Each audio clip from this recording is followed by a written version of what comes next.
নমস্কাৰ আকাশবাণী গুৱাহাটীৰ সন্ধিয়াৰ আঞ্চলিক বাতৰি পঢ়িছো পুলক গগৈয়ে আৰু মোৰ সৈতে আছে আভা ভৰালী।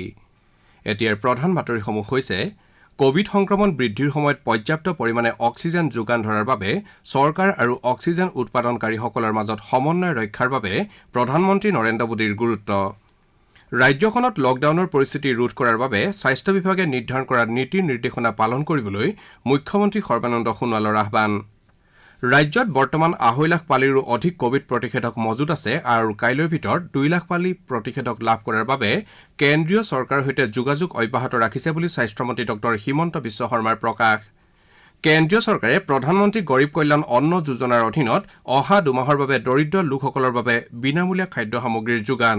আৰু IPL ক্ৰিকেট প্ৰতিযোগিতাত আজি চেন্নাইৰ MS চিদাম্বৰম ষ্টেডিয়ামত হ'বলগীয়া এখন খেলত পঞ্জাৱ কিংছ মুম্বাই ইণ্ডিয়ানছৰ মুখামুখি।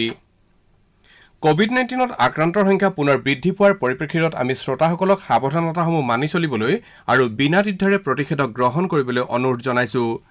মাস্ক পৰিধান কৰক, হাত ধুৱক আৰু পৰস্পৰৰ মাজত কমেও 2 গজ দূৰত্ব বৰ্তাই ৰাখি কোভিডক পৰাজিত কৰক। এতিয়া শুনক বিতং বাতৰি। দেশৰ বৰ্ধিত কোভিড সংক্ৰমণৰ সময়ত পৰ্যাপ্ত পৰিমাণে অক্সিজেন যোগান ধৰাৰ বাবে চৰকাৰ আৰু অক্সিজেন উৎপাদনকাৰীসকলৰ মাজত সমন্বয় ৰক্ষা কৰাৰ বাবে প্ৰধানমন্ত্ৰী নৰেন্দ্ৰ মোদীয়ে গুৰুত্ব আৰোপ কৰে। তেওঁ কোভিড নিয়ন্ত্ৰণৰ বাবে পৰীক্ষণৰ সংখ্যা বৃদ্ধি আৰু ক্ষুদ্ৰ কণ্টেইনমেণ্ট জোন গঢ়ি তোলাৰ ওপৰতো গুৰুত্ব আৰোপ কৰে। প্ৰধানমন্ত্ৰী মোদীয়ে লগতে ৰাজ্যসমূহত ICU বিচনাৰ সংখ্যা বৃদ্ধি কৰাৰ লগতে কোভিড চিকিৎসা ব্যৱস্থাসমূহ ফলপ্ৰসূ কৰাৰ ক্ষেত্ৰত বিশেষ গুৰুত্ব আৰোপ কৰে। কোভিডৰ দ্বাৰা অধিক সংক্ৰমিত মহাৰাষ্ট্ৰ, দিল্লী, কেৰালা, উত্তৰ প্ৰদেশ, মধ্যপ্ৰদেশ, ছত্তীশগড়, গুজৰাট, ৰাজস্থান, কৰ্ণাটক আৰু তামিলনাডুৰ মুখ্যমন্ত্ৰীসকলৰ সৈতে ভাৰ্চুৱেল ব্যৱস্থাৰে আলোচনাত মিলিত হৈ এই কথা প্ৰকাশ কৰে। উল্লেখযোগ্য যে এই ৰাজ্যসমূহত প্ৰতিদিনে প্ৰায় ৭৫% নতুনকৈ কোভিডত আক্ৰান্ত হোৱাৰ বাতৰি পোৱা গৈছে। এই বৈঠকত কেন্দ্ৰীয় গৃহমন্ত্ৰী অমিত শ্বাহ, স্বাস্থ্যমন্ত্ৰী ডাঃ হৰ্ষবৰ্ধন, উদ্যোগ আৰু বাণিজ্য মন্ত্ৰী পীয়ূষ গোৱেলো উপস্থিত আছিল।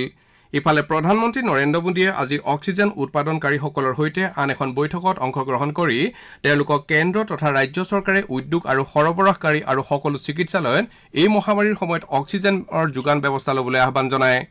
প্ৰধানমন্ত্ৰীয়ে চৰকাৰ আৰু অক্সিজেন উৎপাদনকাৰীসকলৰ মাজত এটা সুসমন্বয় গঢ়ি তোলাৰ ওপৰত গুৰুত্ব আৰোপ কৰে। তেওঁ লগতে বিগত কেইসপ্তাহমানত অক্সিজেনৰ উৎপাদন বৃদ্ধি কৰাৰ বাবে উৎপাদনকাৰীসকলক প্ৰশংসা কৰে। শ্ৰীমোদীয়ে অনাগত দিনত অক্সিজেনৰ চাহিদা পূৰণ কৰিবলৈ উদ্যোগসমূহক সকলো শক্তি প্ৰয়োগ কৰিবলৈ আহ্বান জনায়। ইয়াৰ উপৰিও অক্সিজেন সৰবৰাহৰ মান উন্নত কৰিবলৈ আহ্বান জনায়। এই বৈঠক দুখনৰ পূৰ্বে প্ৰধানমন্ত্ৰী মোদীয়ে উচ্চপদস্থ বিষয়াসকলৰ সৈতে দেশত উদ্ভৱ হোৱা কোভিড-19ৰ পৰিস্থিতিৰ সন্দৰ্ভত পৰ্যালোচনা চলায়। ৰাজ্যখনত এতিয়ালৈকে লকডাউনৰ পৰিস্থিতি উদ্ভৱ হোৱা নাই আৰু তেনে পৰিস্থিতি ৰোধ কৰাৰ বাবে স্বাস্থ্য বিভাগে নিৰ্ধাৰণ কৰা নীতিৰ নিৰ্দেশনা পালন কৰিবলৈ মুখ্যমন্ত্ৰী সৰ্বানন্দ সোণোৱালে আহ্বান জনাইছে।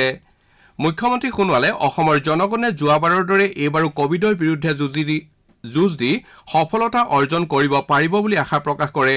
তেওঁ কয় যে এই ক্ষেত্ৰত কোভিড সংক্ৰমণ ৰোধৰ বাবে প্ৰয়োজনীয় নীতি নিয়ম মানি শৃংখলাবদ্ধতাৰে আগবাঢ়িলে সেয়া সম্ভৱ হ'ব।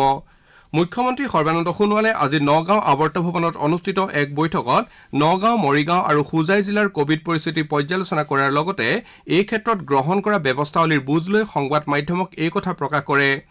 বৈঠকত মুখ্যমন্ত্ৰীয়ে জিলাকেইখনত জটিল কোভিড আক্ৰান্ত ৰোগীসকলৰ চিকিৎসাৰ ক্ষেত্ৰত কোনো পৰিস্থিতিতে যাতে অক্সিজেনৰ নাটনি নহয় সেই বিষয়ে ক্ষীপ্ৰ পদক্ষেপ ল'বলৈ উপায়ুক্ত কেইগৰাকীক নিৰ্দেশ দিয়ে। তেওঁ লগতে জিলা 3খনৰ কোভিড পৰীক্ষণ বৃদ্ধি আৰু প্ৰতিষেধক প্ৰদান প্ৰক্ৰিয়া ক্ষীপ্ৰগতিত চলাই যাবলৈ নিৰ্দেশ দিয়ে। এই ক্ষেত্ৰত মুখ্যমন্ত্ৰীয়ে বিগত 10 দিনৰ পৰিসংখ্যা পৰ্যালোচনা কৰি এই দিশত অধিক ব্যৱস্থা গ্ৰহণ কৰিবলৈ নিৰ্দেশ দিয়ে। জিলাকেইখনৰ গাঁওবুঢ়া, খণ্ড উন্নয়ন বিষয়া, পঞ্চায়তৰ প্ৰতিনিধিসকলক সজাগতা সৃষ্টিৰ ক্ষেত্ৰত জড়িত কৰোৱাৰ বাবে পৰামৰ্শ আগবঢ়াই মুখ্যমন্ত্ৰীগৰাকীয়ে স্বাস্থ্য বিভাগে ইতিমধ্যে জাৰি কৰা নিৰ্দেশাৱলীসমূহ যাতে আখৰে আখৰে পালন কৰা হয় সেই বিষয়ত উপযুক্ত পদক্ষেপ ল'বলৈ নিৰ্দেশ দিয়ে। ৰেল যাত্ৰীসকলৰ বাবে ৰেল ষ্টেচনতে যাতে কোভিড পৰীক্ষা নিশ্চিত কৰিব পৰা যায় সেই বিষয়ত উপযুক্ত পদক্ষেপ লোৱাৰ বাবে হোজাই জিলাৰ উপায়ুক্তক বিশেষ নিৰ্দেশ দিয়ে।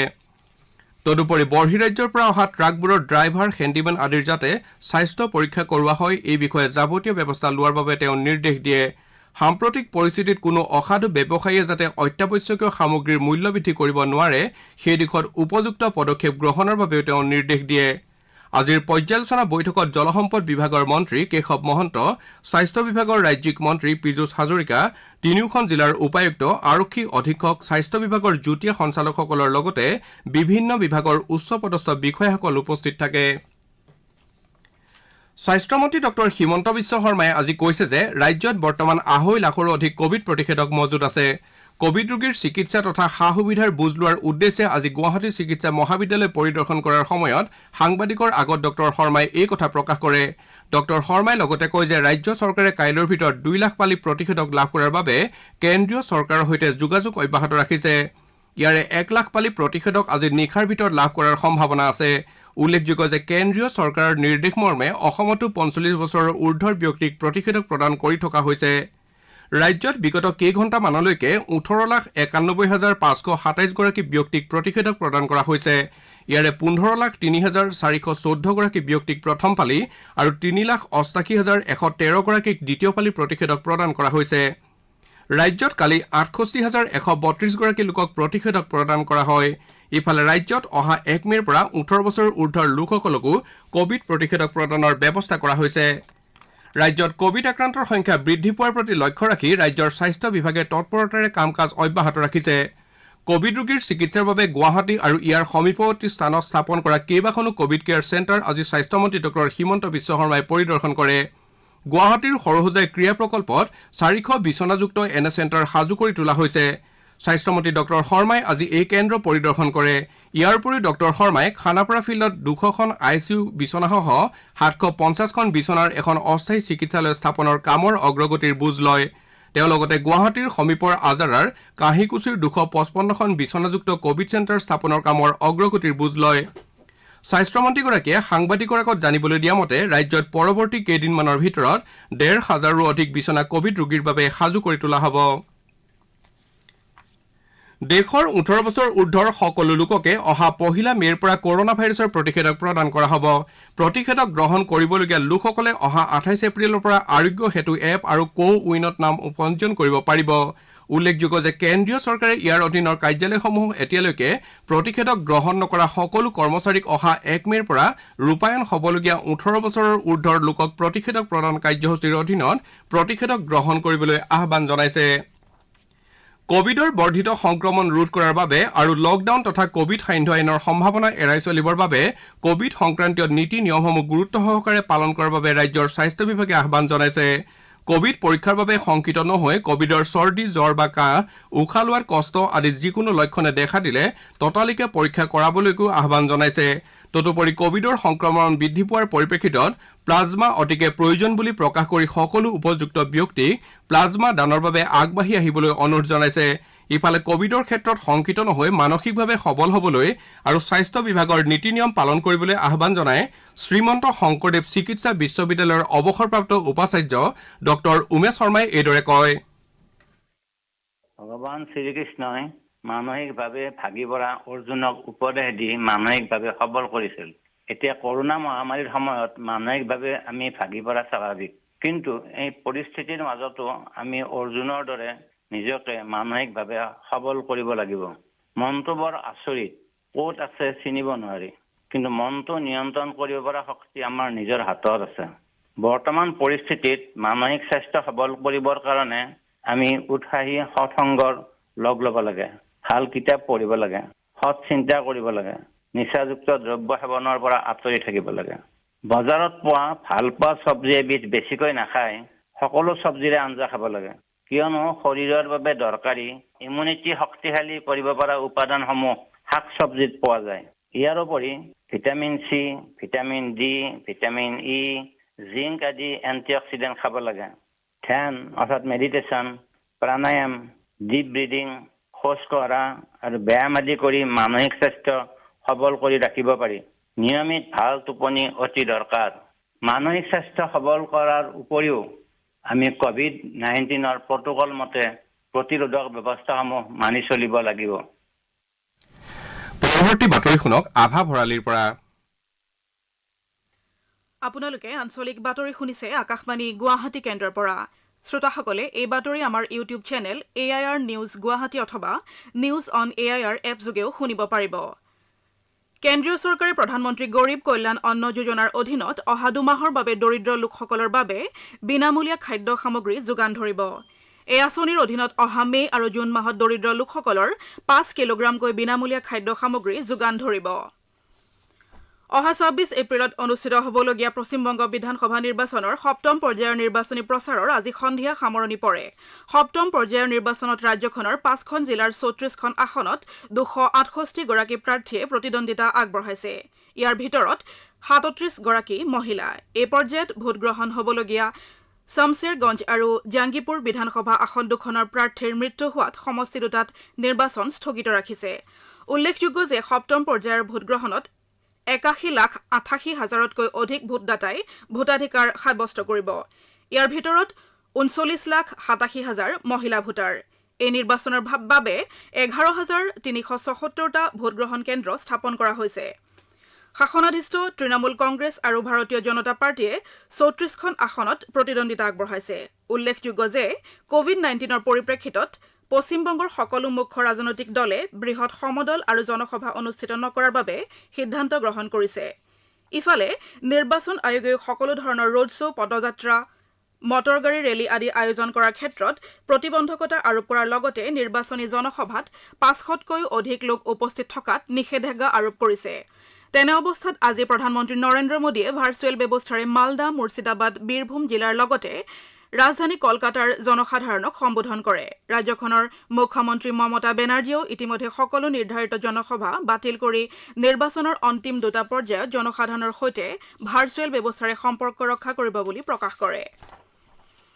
কাৰিকৰী কাৰণত অসম উচ্চতৰ মাধ্যমিক শিক্ষা সাংসদে সমাগত উচ্চতৰ মাধ্যমিক চূড়ান্ত পৰীক্ষাৰ সময়সূচীৰ কিছু সাল সলনি কৰিছে। 19 মে বুধবাৰে বিয়লি অনুষ্ঠিত হ'বলগীয়া আধুনিক ভাৰতীয় ভাষা আৰু ঐচ্ছিক ইংৰাজী বিষয়ৰ পৰীক্ষা 5 জুন শনিবাৰে পুৱালৈ পিছুওৱা হৈছে। আনহাতে 19 মে বুধবাৰে পুৱা অনুষ্ঠিত হ'বলগীয়া উচ্চতৰ মাধ্যমিক প্ৰথম বৰ্ষৰ কম্পিউটাৰ বিজ্ঞান আৰু এপ্লিকেশ্যনৰ পৰীক্ষা মিউজিক গ্ৰুপ চিৰ সৈতে 17 মে সোমবাৰৰ পিছবেলালৈ আগুৱাই অনা হৈছে। প্ৰধানমন্ত্ৰী নৰেন্দ্ৰ মোদীয়ে অহা দেওবাৰে আকাশবাণীৰ মন কী বাত অনুষ্ঠানৰ যোগেদি দেশ বিদেশৰ জনসাধাৰণৰ সৈতে নিজৰ মনৰ ভাৱ ব্যক্ত কৰিব।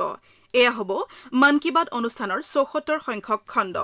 আকাশবাণী দূৰদৰ্শনৰ আটাইবোৰ নেটৱৰ্কৰ লগতে আকাশবাণীৰ ৱেবছাইট www.newsonair.com আৰু নিউজ অন এয়াৰ মোবাইল এপত এই অনুষ্ঠান শুনিবলৈ পোৱা যাব। প্ৰধানমন্ত্ৰীৰ কাৰ্যালয়, তথ্য আৰু সম্প্ৰচাৰ মন্ত্ৰালয় আৰু ডিডি নিউজৰ ইউটিউব চেনেলতো এই অনুষ্ঠান উপলব্ধ হ'ব। এই অনুষ্ঠানৰ ঠিক পাছতে আকাশবাণীয়ে অনুষ্ঠানটিৰ আঞ্চলিক ভাষান্তৰ সম্প্ৰচাৰ কৰিব। নিশা 8 বজাত অনুষ্ঠানটিৰ আঞ্চলিক ভাষান্তৰ পুনৰ সম্প্ৰচাৰ কৰা হ'ব। কামৰূপ মহানগৰ জিলা উপায়ুক্তৰ কাৰ্যালয়ত কালি অত্যাৱশ্যকীয় সামগ্ৰীৰ ব্যৱসায়ী সন্থাৰ সৈতে কামৰূপ মহানগৰ জিলাৰ খাদ্য অসামৰিক যোগান, গ্ৰাহক পৰিক্ৰমা বিভাগ আৰু অসমৰ ৰাজ্যিক কৃষি বিপণন পৰিষদৰ বিষয়াবৰ্গৰ সৈতে এখন বৈঠক অনুষ্ঠিত হয়। কোভিড পৰিস্থিতিৰ সুযোগ লৈ যাতে কোনো অসাধু ব্যৱসায়ীয়ে সামগ্ৰীৰ কৃত্ৰিম নাটনিৰ অজুহাতত গ্ৰাহকৰ পৰা অধিক মুনাফা আদায় কৰিব নোৱাৰে তাৰ প্ৰতি লক্ষ্য ৰাখি এই বৈঠকৰ আয়োজন কৰা হয়। আকাশবাণী গুৱাহাটীৰ আঞ্চলিক বাতৰি বিভাগে কাইলৈ নিশা 8 বজাত প্ৰচাৰ কৰিবলগীয়া কোভিড-19 শীৰ্ষক দৃষ্টিপাত অনুষ্ঠানত ৰাজ্যৰ চিকিৎসা শিক্ষাৰ সঞ্চালক ডাঃ অনুপ কুমাৰ বৰ্মন সমল ব্যক্তি হিচাপে উপস্থিত থাকিব। অনুষ্ঠানটিৰ আঁত ধৰিব মানস প্ৰতিম শৰ্মাই। শ্ৰোতাসকলে অনুষ্ঠানটি চলি থকাৰ সময়ত 0361266186 আৰু 26622325 নম্বৰলৈ ফোন কৰি পোনপটীয়াকৈ অংশ ল'ব পাৰিব। খেলৰ বাতৰি। IPL ক্ৰিকেট প্ৰতিযোগিতাত আজি চেন্নাইৰ এম.এ. চিদাম্বৰম ষ্টেডিয়ামত হ'বলগীয়া এখন খেলত পঞ্জাৱ কিংছ মুম্বাই ইণ্ডিয়ানছৰ মুখামুখি হ'ব। ইপিনে মুম্বাইত হোৱা যোৱা নিশা অনুষ্ঠিত IPL ক্ৰিকেট প্ৰতিযোগিতাৰ এখন খেলত ৰয়েল চেলেঞ্জাৰ্ছ বাংগালোৰে ৰাজস্থান ৰয়েলছক 10 উইকেটত পৰাস্ত কৰে। বাতৰি শেষ কৰাৰ পূৰ্বে প্ৰধান বাতৰিকেইটা পুনৰ এবাৰ পঢ়ি দিছো। কোভিড সংক্ৰমণৰ বৃদ্ধিৰ সময়ত পৰ্যাপ্ত পৰিমাণে অক্সিজেন যোগান ধৰাৰ বাবে চৰকাৰ আৰু অক্সিজেন উৎপাদনকাৰীসকলৰ মাজত সমন্বয় ৰক্ষাৰ বাবে প্ৰধানমন্ত্ৰী নৰেন্দ্ৰ মোদীৰ গুৰুত্ব। কেন্দ্ৰীয় চৰকাৰে প্ৰধানমন্ত্ৰী গৰীব কল্যাণ অন্ন যোজনাৰ অধীনত অহা 2 মাহৰ বাবে দৰিদ্ৰ লোকসকলৰ বাবে বিনামূলীয়া খাদ্য সামগ্ৰীৰ যোগান। আৰু IPL ক্ৰিকেট প্ৰতিযোগিতাত আজি চেন্নাইৰ এম.এ. চিদাম্বৰম ষ্টেডিয়ামত হ'বলগীয়া এখন খেলত পঞ্জাৱ কিংছ মুম্বাই ইণ্ডিয়ানছৰ মুখামুখি। আমাৰ এতিয়াৰ বাতৰি ইমানতে অন্ত পৰিল।